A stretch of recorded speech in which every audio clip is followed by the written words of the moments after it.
Today I begin a new life. Today I shed my old skin which hath too long suffered the bruises of failure and the wounds of mediocrity. Today I am born anew, and my birthplace is a vineyard where there is fruit for all.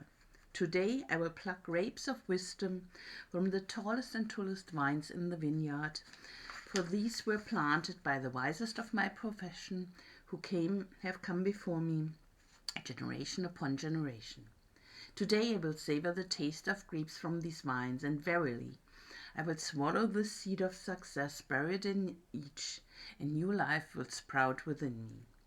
The career I have chosen is laden with opportunity, yet it is fraught with heartbreak and despair, and the bodies of those who have failed, were they piled one atop another, would cast a shadow down upon all the pyramids of the earth. Yet I will not fail as the others, for in my hands I now hold the charts which will guide me through perilous waters to shores which only yesterday seemed but a dream. Failure no longer will be my payment for struggle.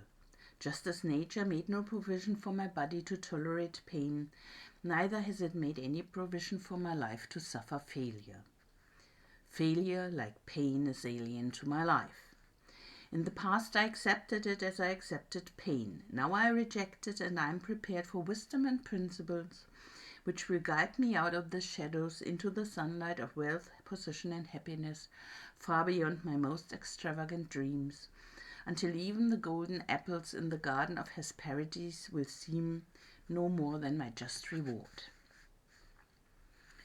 Time teaches all things to him who lives forever, but I have not the luxury of eternity. Yet, within my allotted time, I must practice the art of patience, for nature acts never in haste. To create the olive, king of all trees, 100 years is required. An onion plant is old in 9 weeks. I have lived as an onion plant. It has not pleased me. Now I would become the greatest of olive trees, and in truth the greatest of salesmen. And how will this be accomplished?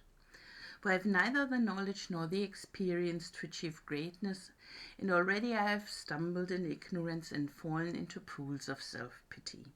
The answer is simple. I will commence my journey unencumbered with either the weight of unnecessary knowledge nor the handicap of meaningless experience. Nature already has supplied me with knowledge and instinct far greater than any beast in the forest. And the value of experience is overrated, usually by old men who not wisely and speak stupidly.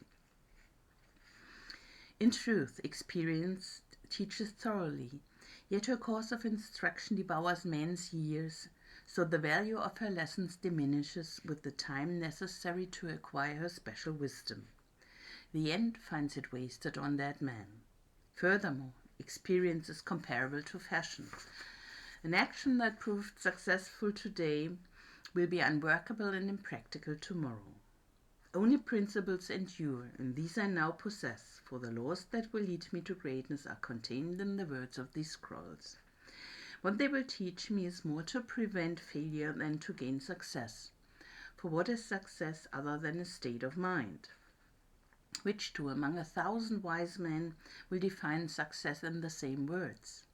Yet, failure is always described but one way. Failure is man's inability to reach his goals in life, whatever they may be. In truth, the only difference between those who have failed and those who have succeeded lies in the difference of their habits.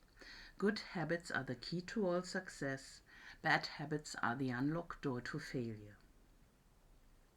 Thus the first law I will obey, which precedeth all others, is, I will form good habits and become their slave.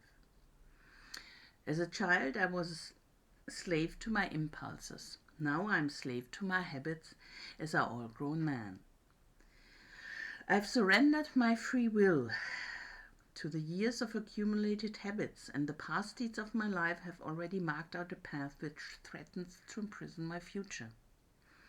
My actions are ruled by appetite, passion, prejudice, greed, love, fear, environment, habit, and the worst of these tyrants is habit. Therefore, if I must be a slave to habit, let me be a slave to good habits. My bad habits must be destroyed and new forests prepared for good seed. I will form good habits and become their slave. And how will I accomplish this difficult feat? Through these scrolls it will be done, for each scroll contains a principle which will drive a bad habit from my life and replace it with one which will bring me closer to success. For it is another of nature's laws that only a habit can subdue another habit. So in order for these written words to perform their chosen task, I must discipline myself with the first of my new habits, which is as follows. I will read each scroll for 30 days in this prescribed manner before I proceed to the next scroll. First, I will read the words in silence when I arise. And then I will read the words in silence after I have partaken of my midday meal. Last, I will read the words again just before I retire at day's end. And most important, on this occasion, I will read the words aloud. On the next day, I will repeat this procedure. And I will continue in like manner for 30 days. Then I will turn to the next scroll and repeat this procedure for another 30 days.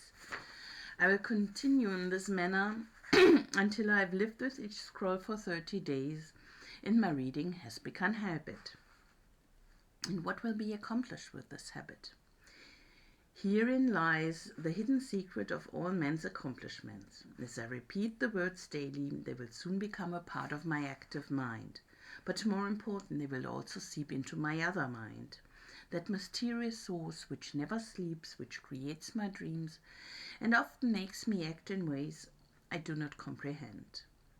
As the words of these scrolls are consumed by my mysterious mind, I will begin to awake each morning with a vitality I have never known before. My vigor will increase, my enthusiasm will rise, my desire to meet the world will overcome every fear I once knew at sunrise. And I will be happier than I ever believed it possible to be in this world of strife and sorrow.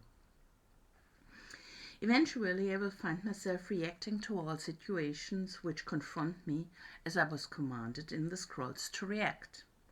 And soon these actions and reactions will become easy to perform, for any act with practice becomes easy. Thus, a new and good habit is born. For when an act becomes easy through constant repetition, it becomes a pleasure to perform. And if it is a pleasure to perform, it is man's nature to perform it often. When I perform it often, it becomes a habit, and I become its slave, and since it is a good habit, this is my will. Today I begin a new life, and I make a solemn oath to myself that nothing will retard my new life's growth. I will lose not a day from these readings, for that day cannot be retrieved, nor can I substitute another for it. I will not break this habit of daily reading from these scrolls, and in truth the few moments spent each day on this new habit are but a small price to pay for the happiness and success that will be mine. As I read and reread the words in the scrolls to follow, never will I allow the brevity of each scroll nor the simplicity of its words to cause me to treat the scroll's message lightly. Thousands of grapes are pressed to fill one jar with wine, and the grape skin and pulp are tossed to the birds. So it is with these grapes of wisdom from the ages. Much has been filtered and tossed to the wind. Only the pure truth lies distilled in the words to come. I will drink as instructed and spill not a drop, and the seed of success I will swallow. Today my old skin has become as dust. I will walk tall among men, and they will know me not, for today I am a new man with a new life.